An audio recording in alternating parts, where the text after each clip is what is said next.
Alright, you guys. So, I know they're not moving right now. I'm not done setting it up. You can see some movement right there. But they're going to have to actually just set. They've been soaking in potassium permanganate, blah, blah, blah.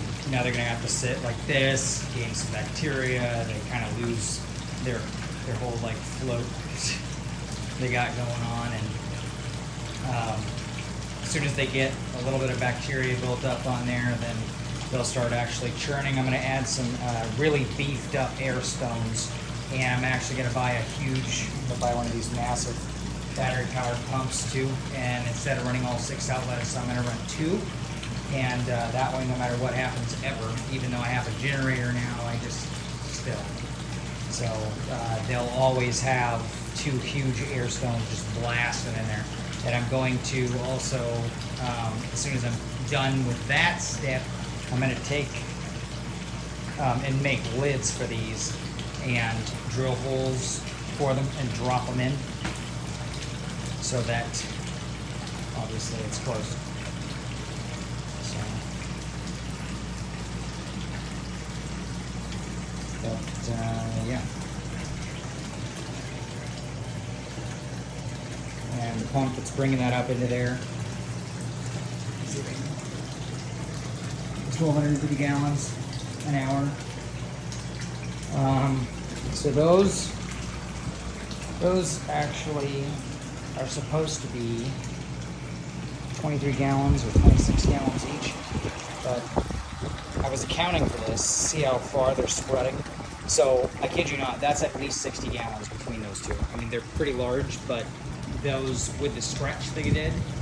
And the thing is, too, is they can't actually break. They're stuck up against 2 objects that are very hard, so they really are just stuck at that. So this space was a really funky one to try and fill and utilize better, so I definitely feel like this was the best idea that I could come up with. But yeah, pretty good increase in water volume.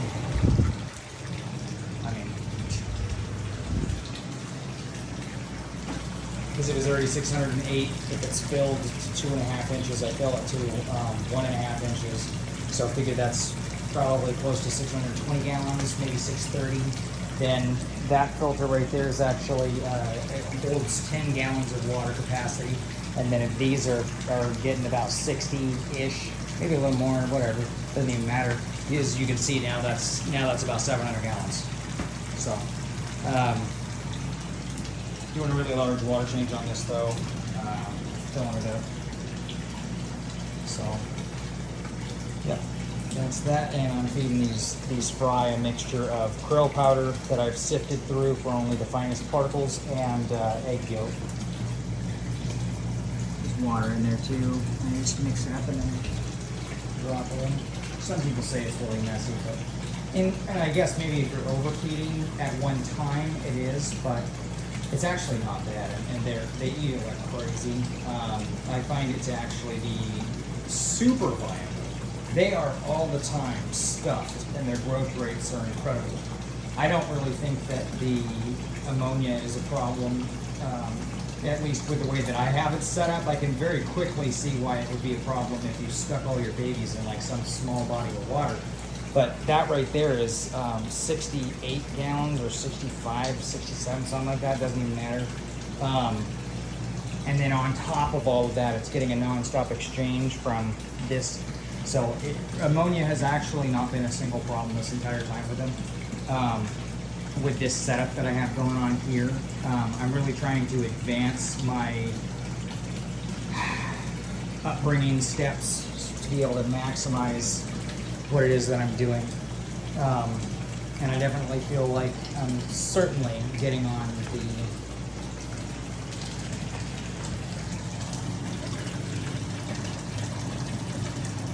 man, I know you guys can't really tell, but that's a solid 1/4 inch. It's kind of hard to see a true size comparison there, but it is a 1/4 inch or more. The largest ones are over a 1/4 inch. Not by a lot, but definitely over. So,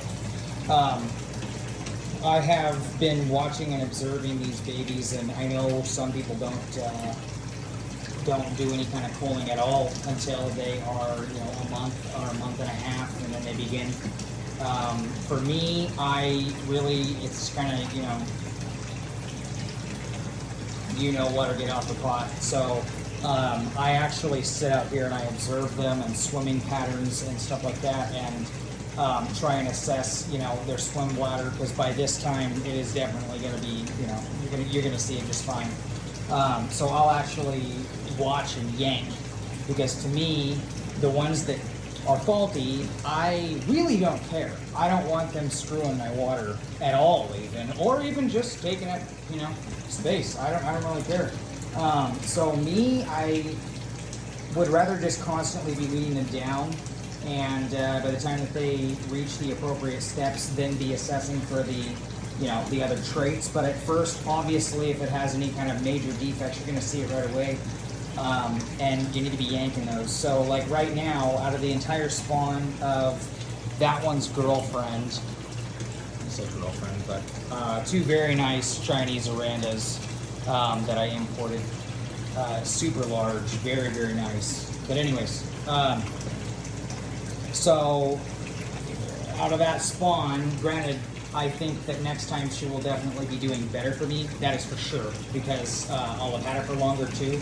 So my conditionings and medications and everything else wouldn't be so fresh, because she had actually just cleared it by the time she gave me these eggs. But by the time she gives me the next one, she'll have already been well underway. So that should be incredibly successful. But this time it was about maybe 350 or so, and that actually hatched. And I gotta say, I got like maybe, it's between 50 and 60 all in all in here right now. But those 50, 60, they are literally, they swim perfectly. There's no, no hesitation. They're very active all day long. They're not, sitting at the bottom all like, just, so it really is just the top 50 to 60. And quite frankly, I haven't actually lost a single one since I did such mass culling in the beginning. Of any kind of defect at all, like anything. And even if it maybe it would have been viable later, I just really don't care. So for me, it's about being viable right away. Obviously the first few days, you're not gonna sit there and be like, hey, I'm gonna yank all these out, because they're so new. But as soon as they're like 3 days old, quite frankly, you can assess them up close pretty well and be yanking out all the faulty ones. And it really does save you a headache, because you always hear breeders talking about like, oh, you gotta get all the dead ones off the bottom. No, you don't. You need to take them out before they die. It's that easy. I haven't picked up, out of this batch alone, for example, I think I only picked up 2 that were dead on the bottom, versus tons and tons and tons and tons and tons that I took out before that was a problem. It's been a cakewalk. It's very simple, and quite frankly too, I transfer these things around really early. I mean, I just use that pipette. It's a really large 10 mil one. It really doesn't do anything bad to them. Just don't squish it a lot and splash it a lot. I do the same thing with beta fry too. They're not as fragile as people make out, just so long as you're not sitting there beating them up. Anyways though, so back to the filters. Pretty excited about that. I'll get that up and going, and I do actually have quite a few more moving bed filter additions that I'm going to do. Those, by all means, those would have been 55-gallon blue food grade plastic barrels, but they will not fit back there. So I was really trying to customize to maximize the amount of space that I had right there that's just not usable. So now it is. And I'm actually going to add another one there, and then I'm going to take that one, I'm going to switch the dehumidifier there into the place of that, and I'm going to take that, and I'm going to switch it over here, and then I'm going to have another one that goes there, and then feeds into that one.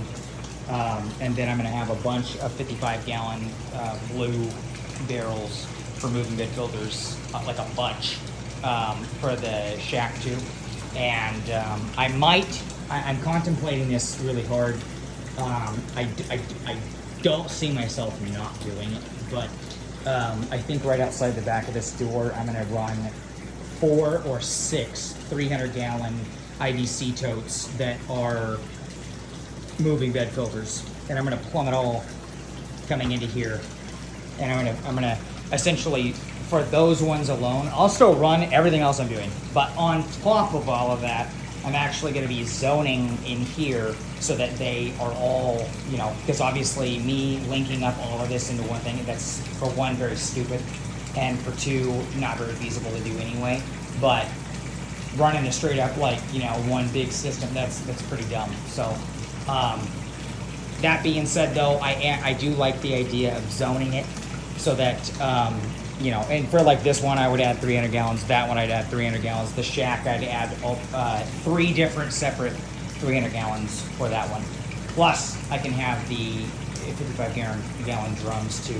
It's a very fast way of increasing water capacity and efficiency in the area that I have right here before I actually go down underneath the house and start building all that out. Which will then become 3 1,500-gallon ponds, in addition to what all I have out here. But anyways, I think it'll be pretty good.